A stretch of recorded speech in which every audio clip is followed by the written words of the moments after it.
بسم اللہ الرحمن۔ سب سے پہلے آپ سب کو میرا محبت بھرا السلام علیکم، کیونکہ سارا سفر ہے ہی محبت کا۔ اس دن کلینک پہ بیٹھا تھا تو ایک پیشنٹ نے مجھ سے پوچھا کہ آپ کو حضرت واصف علی واصف رحمۃ اللہ علیہ کی اتنی باتیں یاد کیسی رہتی ہیں؟ تو میں نے جواب دیا، چہرہ یاد رہے تو بات بھی یاد رہتی، وہ چہرہ ہی اتنا پیارا ہے۔ حضرت واصف علی واصف رحمۃ اللہ علیہ سے کسی نے پوچھا کہ علم کیسے ملتا ہے؟ اب یہ سوال ہے نوجوانوں کا بھی ہوگا، تو سرکار نے ارشاد فرمایا کہ اپنے محسن کا نام بتاؤ، اس کے احسانات بتاؤ، اس کے کام بتاؤ، علم ملنا شروع ہو جائے گا۔ علم نگاہ سے ملتا ہے، علم عطا سے ملتا ہے، علم اس وقت تک نہیں مل سکتا جب تک کوئی دینے والا نہ ہو۔ تو یہ جو ہم استاد کی بات کرتے ہیں نا کہ استاد اگر اہل بھی ہے اور مخلص بھی ہے تو اللہ کا ولی ہے، تو یہ اللہ کی بڑی مہربانی ہے کہ میں ایک مشکل وقت سے گزرا، تکلیف پر صبر اور نعمت پر شکر دونوں اللہ کی مہربانیاں ہیں۔ تو جب وہ تکلیف سے گزر رہا تھا، انگزائٹی، سوشل آئسولیشن، تھوڑی لوگوں کو ایوائڈ کرتا تھا، میں پہلے بھی یہ ذکر کر چکا ہوں، تو اسی دوران حضرت واصف علی واصف رحمۃ اللہ علیہ کی آڈیوز میرے سامنے آئیں، تو مجھے وہ آواز تھوڑی سی نا سمجھنے میں دشواری ہو رہی تھی، پرانی آڈیوز تھیں، تو سرکار کا فکرہ آیا کہ پہلے مجھ سے تعلق بناؤ، پھر میری ہر بات تمہیں سند لگے گی۔ کچھ دیر کے بعد میں تو یہ کہتا ہوں کہ دیدار کے قابل تو کہاں میری نظر ہے، یہ ان کی عنایت ہے کہ رخ ان کا ادھر ہے۔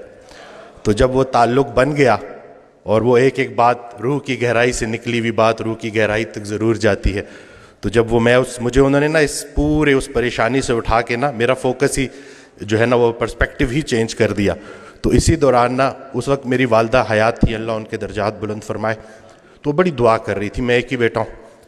تو آگے سرکار کی آڈیو میں ایک فکرہ آیا کہ اگر اچھا استاد مل جائے تو ماں کو نہ چھوڑ دینا، ماں کی دعا سے ہی تو اچھا استاد ملتا۔ تو یہ آج کل ایک ویڈیو بڑی شیئر ہو رہی ہے کہ کسی نے حضرت واصف علی واصف رحمۃ اللہ علیہ سے پوچھا کہ اللہ کا جلوہ کیا ہوتا ہے؟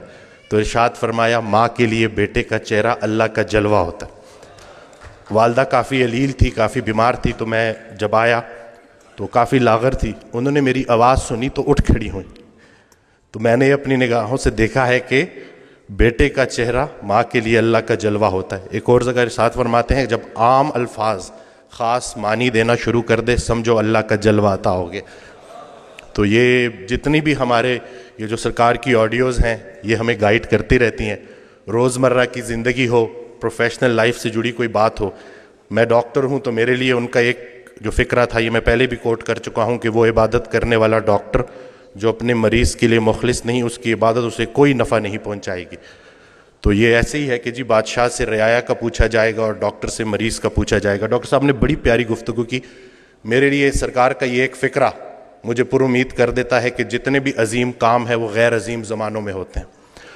ایک دیا کافی ہوتا ہے اندھیرے مٹانے کے لیے، ہوں چراغ داغ بنا ہوا، سر شام جلتا ہوں شوق سے، میرے پاس آئیں گے وہ کبھی جنہیں ایک سحر کی تلاش ہے۔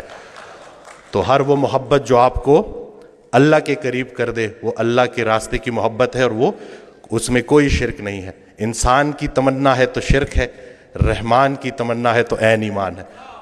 اور یہ حضرت واصف علی واصف رحمۃ اللہ کی جو آڈیوز ہیں نا وہ آپ کو اپنی ذات کے ساتھ مخلص کر دیتے ہیں۔ رسول اللہ صلی اللہ علیہ وسلم کی حدیث ہے کہ جس نے اپنے آپ کو پہچان لیا اس نے اپنے رب کو پہچان لیا۔ تو اپنے آپ کو پہچاننے کے لیے، اپنے ذات کے ساتھ مخلص ہونے کے لیے استاد کا ہونا بہت ضروری ہے۔ یقین جانے کہ ہماری پریشانیاں ہماری غلط فہمیاں ہیں، کوئی تو ہو جو ہماری غلط فہمیاں دور کرے۔ خیال بدل جائے تو منظر بدل جاتا ہے۔ بھائی صاحب کا ایک بڑا پیارا فکرہ ہے کہ جس کا جو خیال ہے اس کا وہی حال ہے۔ خیال اچھا ہے تو حال بھی اچھا ہے، اور اللہ کی نعمتوں میں سب سے بڑی نعمت حسن خیال ہے۔ یہ اس دن بھی میں ڈیٹیل میں نہیں جاؤں گا، پیشنٹس ہوتے ہیں، لیکن میں ان سے اجازت لیتا ہوں کہ ان کا یہ جو آپ بیتی ہے وہ میں لوگوں سے شیئر کروں تاکہ لوگوں میں امید بڑھے۔ ایک خاتون میرے پاس آئیں، کچھ ان کے ساتھ بڑی زیادتیاں ہو گئی تھیں اور وہ دل میں نفرت لیے بیٹھی تھیں، اور جس کے لیے نفرت لیے بیٹھی تھی وہ فوت ہو چکا تھا۔ تو جب میرے پاس آئیں انہوں نے گلے شکوے کیے تو میں نے کہا کہ حضرت واصف علی واصف رحمۃ اللہ علیہ ارشاد فرماتے ہیں کہ اگر اللہ قیامت کے دن تم سے پوچھے کہ پہلے کس کو جنت میں بھیجوں تو تم نے اس کا نام لینا ہے جس کو تم نے جہنم میں بھیجنا. ایک مہینے بعد جب لوٹ کے آئیں تو انسان بدل چکا تھا, چہرے پہ رونق, آنکھوں میں نور.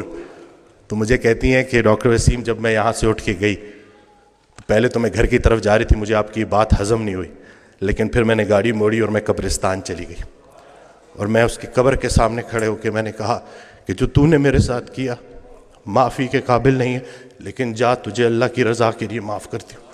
اور کہتی ہیں کہ اس رات میں اتنی میٹھی نیند سوئی کہ مجھے دوائی لینے کی ضرورت بھی نہیں پڑی. یہ جو نفرت ہے نا, ظرف دکھانا ہے, اور اتنی کوئی بڑی بات ہے ہی نہیں. مقصد بندہ ہے تو نتیجہ بھی بندہ ہے, مقصد اللہ ہے تو نتیجہ بھی اللہ ہے. تو سب سے پہلے تو ہم نے اپنی توقعات کو مومن کرنا ہے, زندگی مومن ہو ہی جائے گی. اصل میں ہماری توقعات مومن نہیں ہو رہی, ہم نے ایکسپیکٹیشنز اتنی بڑھا دی ہیں, ہر کسی سے ہم توقعات رکھتے ہیں سوائے اللہ کے.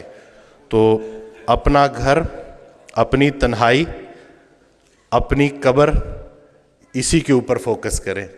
ہر انسان سے اس کا اپنا پوچھا جائے گا. جس شوہر کو اپنی بیوی میں صرف برائیاں نظر آ رہی ہیں, اصل میں اس کو اپنی تمام برائیاں اپنی بیوی میں نظر آ رہی. اچھے شوہر کو اپنی بیوی اچھی لگے گی, برے شوہر کو اپنی بیوی برے لگے گی. اب بتاؤ بیوی اچھی لگتی ہے یا بری لگتی ہے؟ یہ نہیں کہ سارا کا سارا فوکس ادھر کر دیا, جھگڑا ہی نہیں کرنے دیتے, سارے جھگڑے ہی ختم کر دیے الحمدللہ. جھگڑا جو ہے نا وہ دو بندوں کا نام ہے, صلح ایک بندے کا نام. ابھی ریسنٹلی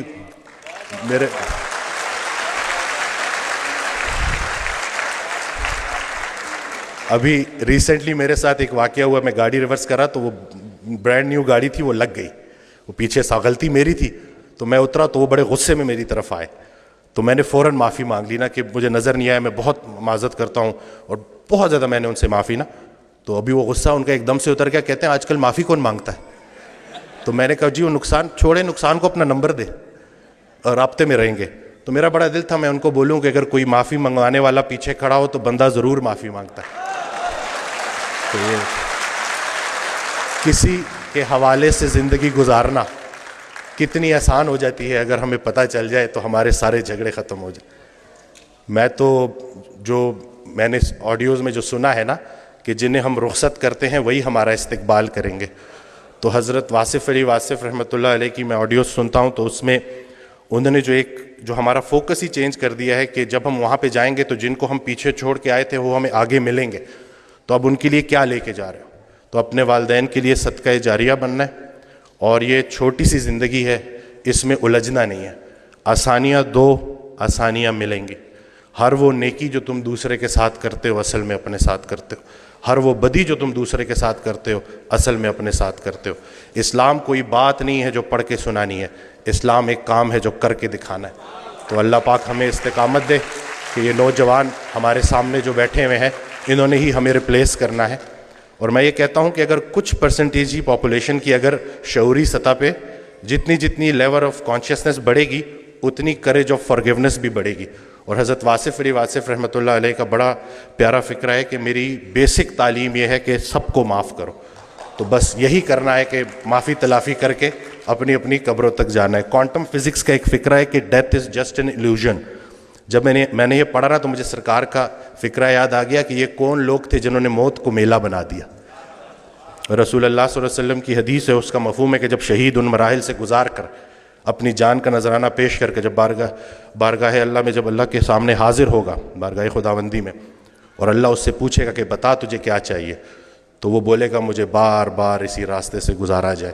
کہ یہ جو ہم زندگی گزار رہے ہیں, زندگی کو نہیں سمجھ سکے تو ہم موت کو کیسے سمجھیں گے؟ ہو سکتا ہے جسے ہم موت کہہ رہے ہوں عین زندگی ہو, بلکہ حقیقتاً زندگی ہی ہے. سارے چیک ادھر کیش نہیں کرانے, کچھ آگے کے لیے بھی چھوڑ دو.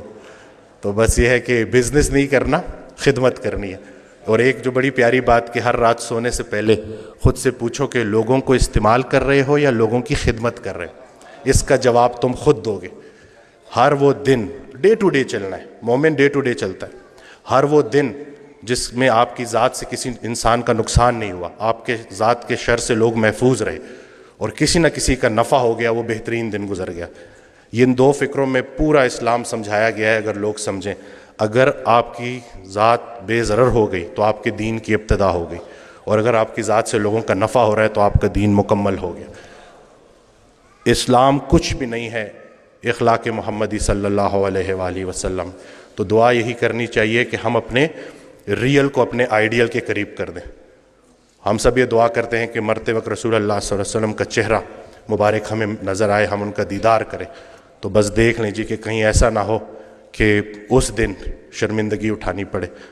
تو کوئی ایک خوبی اپنے اندر ایسی پیدا کر لو جو آپ کو لگے کہ رسول پاک صلی اللہ علیہ وسلم کو اچھی لگے گی. کوئی ایک غلطی خامی اپنے اندر سے ایسے نکال دو جو آپ کو لگتا ہے رسول اللہ صلی اللہ علیہ وسلم کو ناپسند ہے. تو بس یہی چھوٹی سی زندگی ہے اور یہی کرنے والے کام ہیں, کر ڈالیں. اور اللہ کے راستے کا سفر تنہائی کا سفر نہیں ہے, سنگتوں کا سفر ہے.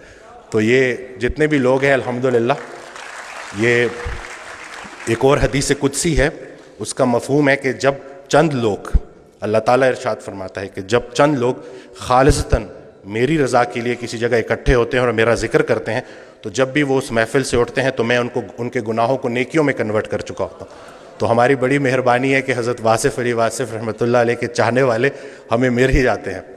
اور یہ اس دن بھی ایک خاتون آئی, کہتی ہیں آپ کی ساری باتیں ایک طرف, جب آپ کی کلپ میں آپ حضرت بولتے ہیں نا تو ہمارا پورا خاندان الرٹ ہو جاتا ہے کہ اب کوئی بڑی بات آنے والی ہے. تو اس میں ہمارا کچھ کمال نہیں ہے, میں کچھ نہیں کر رہا, اپنے محسن کے احسانات بیان کر رہا ہوں, اور یہی میری زندگی کا مقصد ہے اور مرکز بھی یہی ہے.